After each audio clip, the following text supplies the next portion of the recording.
tutti, sono Marco Trevisan di libroarbitrio.it, sono ricercatore indipendente e mi occupo di spiritualità, aforismi e simbolismo.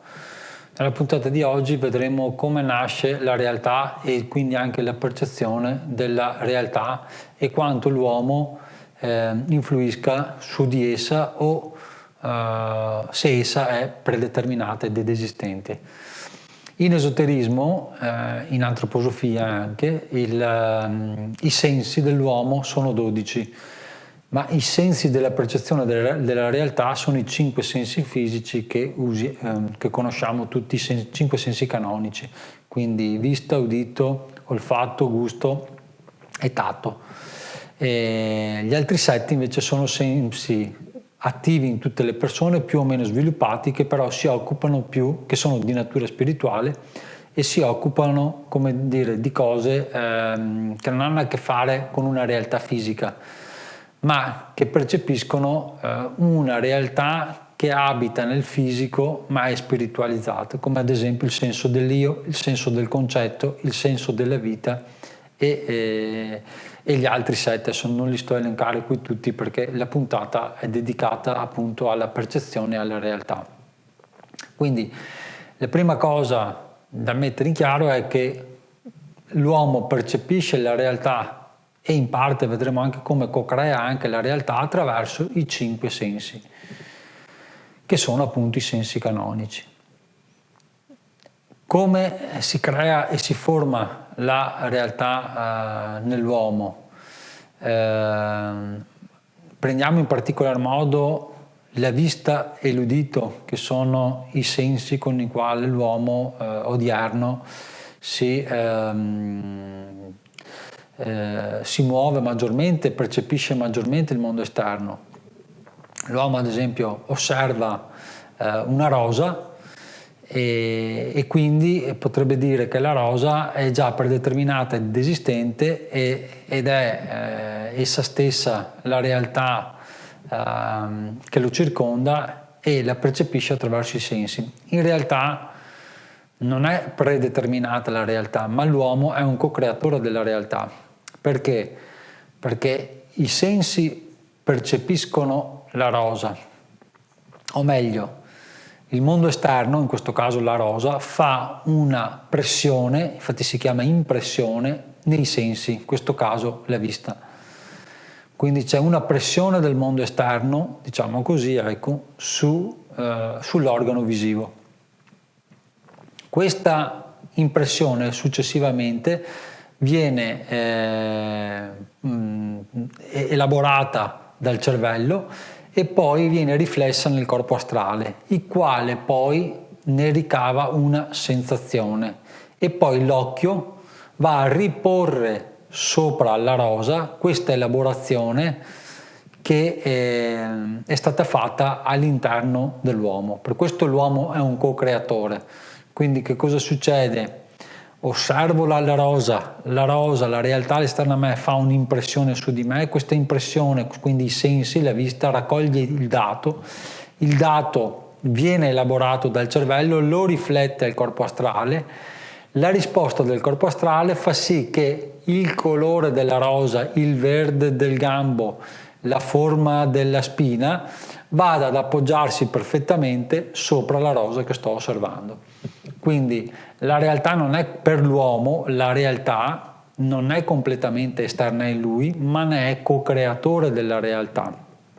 Infatti, ad esempio, un daltonico che ha un range del proprio senso della vista diverso da una persona, diciamo così, comune, ok?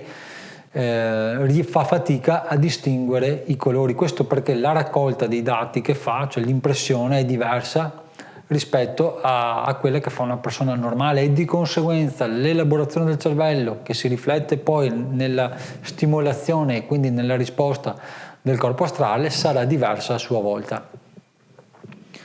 Quindi il mondo, potremmo dire che per noi, cioè la realtà o meglio che percepiamo, è una sensazione, cioè è una risposta del corpo astrale. Infatti, nel caso che ho appena enunciato, alla fine l'essere umano osserva la rosa, però percepisce la rosa in base alla raccolta dei sensi di cui è dotato e in base alla risposta dell'elaborazione del cervello e in base alla risposta del proprio corpo astrale, e va ad applicare quindi una sua risposta nell'oggetto che sta esterno a lui. Per questo c'è una copartecipazione. Questa risposta si chiama sensazione. Infatti abbiamo già visto nei video precedenti che il corpo astrale funziona in risonanza, cioè uno stimolo esteriore, in questo caso la pressione del mondo esterno sui sensi, dà una risposta che è una sensazione, che in questo caso si parla di una sensazione visiva. Questo fa il corpo astrale, fondamentalmente. Ecco allora che però ci ritroviamo in un mondo dove come può essere comunque un suono, il fatto di udire un suono, l'organo di percezione è l'udito, la pressione del rumore esterno del suono che sto ascoltando fa una pressione nel mio senso fisico, il senso fisico raccoglie i dati vengono elaborati nel cervello che li riflette nel corpo astrale e il corpo astrale poi ridà questa risposta che è la percezione del suono o del rumore che sto ascoltando. Quindi la realtà però, per quanto riguarda l'uomo, quindi parliamo di realtà, non di verità, ed è una realtà relativa all'uomo, perché già in un'indagine di alcuni animali, ad esempio alcuni animali hanno dei sensi con dei range diversi dai nostri, infatti ad esempio noi l'infrarosso non lo percepiamo, alcuni suoni non li percepiamo, quindi dipende dai suoni, cioè dal range dei sensi di cui ogni essere che abita nel pianeta Terra è stato dotato. Di conseguenza questi sensi andranno poi a creare la realtà di ciò che osserva. Per l'uomo però non c'è solo la sensazione come creazione della realtà, perché essendo un essere anche più complicato va a formare una realtà più ampia e sempre più individuale. Questa diciamo è la realtà come dire più pura, quella che ho appena descritto. Però poi l'uomo quindi oltre ad avere sensazioni ha anche emozioni e pensieri che diventano rappresentazioni. Allora, le emozioni di solito è una risposta del corpo astrale che però non crea solo una percezione, cioè non è in risposta a una percezione, scusate, ma il corpo astrale risuona anche con una determinata magari piacevolezza o con una determinata sensazione negativa. Quindi l'emozione, a differenza della sensazione, è una cosa che diviene più soggettiva nell'individuo, a differenza della sensazione può far sì che questa cosa venga anche si modifichi nel tempo, ok? Cosa che invece per la sensazione non è. Ma inoltre in base al tipo di emozione e all'evoluzione dell'individuo potrà avere delle emozioni più semplici o anche delle emozioni molto più come dire evolute. E infatti lì il corpo astrale, diciamo così, che però nel caso in cui parliamo di emozione è quella parte di corpo astrale sotto il dominio, diciamo così, dell'io, che quindi prende il nome di anima, in questo caso anima senziente, potremmo dire, rilascia appunto anche una parte, questa piacevolezza ad esempio, o un senso di tristezza ad esempio. Man mano che il range dell'emozione e anche la scala evolutiva va più avanti, l'uomo potrebbe impadronirsi anche di sentimenti, non più quindi di emozioni, ma di sentimenti molto profondi, quindi di un cambiamento dello stato dell'essere stesso, come ad esempio l'amore. L'amore è una risonanza appunto di un corpo astrale che è in perfetta sintonia con tutto il mondo esterno, anzi se ne sente parte, anche se è separato dalla propria individualità, ma se ne sente parte, e va a modificare tutto il proprio stato dell'essere. e quindi è l'emozione praticamente, insomma, più alta e più evoluta che un essere umano può. Quindi l'emozione riguarda la risposta del corpo astrale di tipo più individuale, che può andare da un'emozione semplice come gioia, dolore, invidia, superbia, ad altre emozioni molto più evolute come l'amicizia, l'amore, eccetera. Insomma. Di per sé, quando l'emozione agisce, l'essere umano ha una sensazione, una percezione come se l'emozione rilasciasse una sorta di coda sul corpo.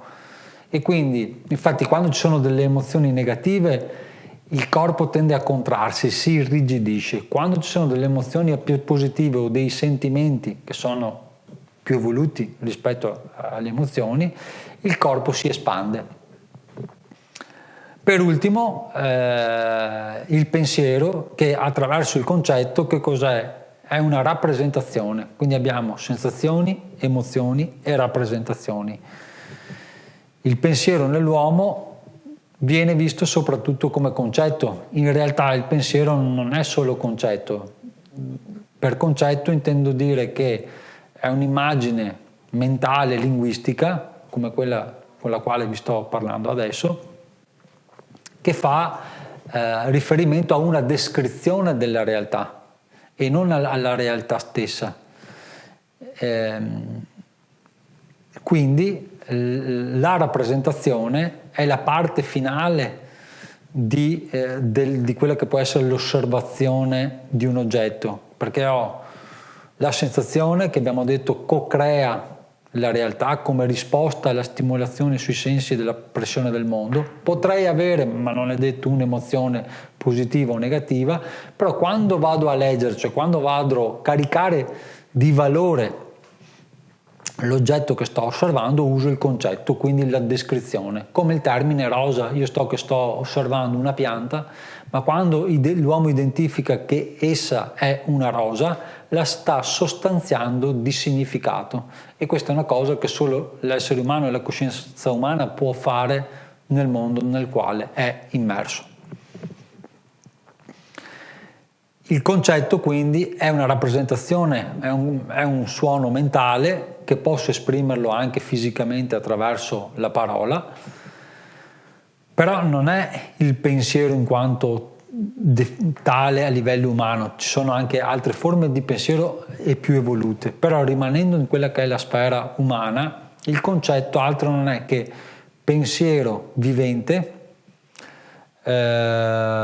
distrutto, disintegrato. Ogni volta che l'uomo forma un pensiero è come se questa forma vivente di pensiero, che altro non è che una forma di una gerarchia spirituale, le gerarchie spirituali quando pensano creano forme viventi. Queste forme viventi sono troppo evolute per essere percepite dall'uomo ordinario, e quindi che cosa fa? Attraverso le proprie funzioni, in particolar modo attraverso appunto la riflessione che l'io fa, l'io inferiore nel cervello, ok? Rompe questa forma vivente e la fa diventare e la rimpicciolisce, come dire, alla propria capacità di poterlo usufruire, e quindi diventa un concetto. Quindi il pensiero concettuale altro non è che pensiero morente, però è ciò che a noi serve per esprimerci, per utilizzare il concetto, quindi è fondamentale. Il pensiero però, togliendo la forma concettuale, altro non è quella forza che lega una causa e un effetto. In mezzo poi l'uomo ci mette la descrizione, ma in realtà l'uomo può sperimentare attraverso l'osservazione, attraverso anche una concentrazione, può concentrare il proprio pensiero su un oggetto per capirne il funzionamento. Con questo non vuol dire che sta usando il concetto quando opera in questo caso, ma sta solo guardando, osservando, e vuole capire il funzionamento di ciò che sta osservando. Molto spesso questo tipo di pensiero che è più un'intuizione che poi l'uomo, per spiegarlo ad altri e anche a volte per spiegarlo a se stesso, lo trasforma in concetto attraverso l'osservazione e la riflessione o anche l'immaginazione a volte di quell'oggetto che sta osservando, magari non immediatamente ma dopo un periodo, arriva la risposta a quello che lui stava cercando. Ecco perché proprio il pensiero fa da collegamento tra la causa, cioè il mio interesse per comprendere quella cosa, e l'effetto, cioè vedere come quella cosa, scoprire come quella cosa funziona. Quindi, ricapitolando, sensazione, emozione e rappresentazione / concetto sono 3 cose molto diverse e molto importanti che creano la realtà umana, tutte e 3 insieme. Quindi all'inizio la percezione come risonanza della pressione del mondo, emozione come stato dell'essere nel quale ho percepito risonanza del mio stato dell'essere, che ho percepito ciò che sto osservando o quello che sto vivendo, più o meno alto, cioè emozioni più basse e sentimenti più elevati, e poi rappresentazione, ovvero descrizione di quello che sto percependo. Nella fattispecie, per andare in un pensiero più evoluto, diciamo così, che è anche un po' quello che ho accennato prima, si potrebbe andare, Steiner lo cita, è il pensiero libero dai sensi, ovvero un pensiero che nasce non da una pressione del mondo esterno, quindi non da una stimolazione esterna, e che nasce solamente da una volontà interiore dell'uomo, e soprattutto ha una caratteristica autonoma, cioè non si poggia solo su se stesso. Questo, come dire, è la parte più astratta, ma anche il modo di pensare più spirituale che l'uomo odierno non iniziato può avvalersi, naturalmente con dell'allenamento e della pratica. Infatti per arrivarci dovrà fare pratiche di concentrazione, di contemplazione, e anche dovranno essere praticate giornalmente per arrivare a usufruire del pensiero e a capire il funzionamento di questo tipo del pensiero libero dai sensi. Direi che puntata densa, per oggi è tutto e ci ritroviamo alla prossima pillola. Buona giornata a tutti.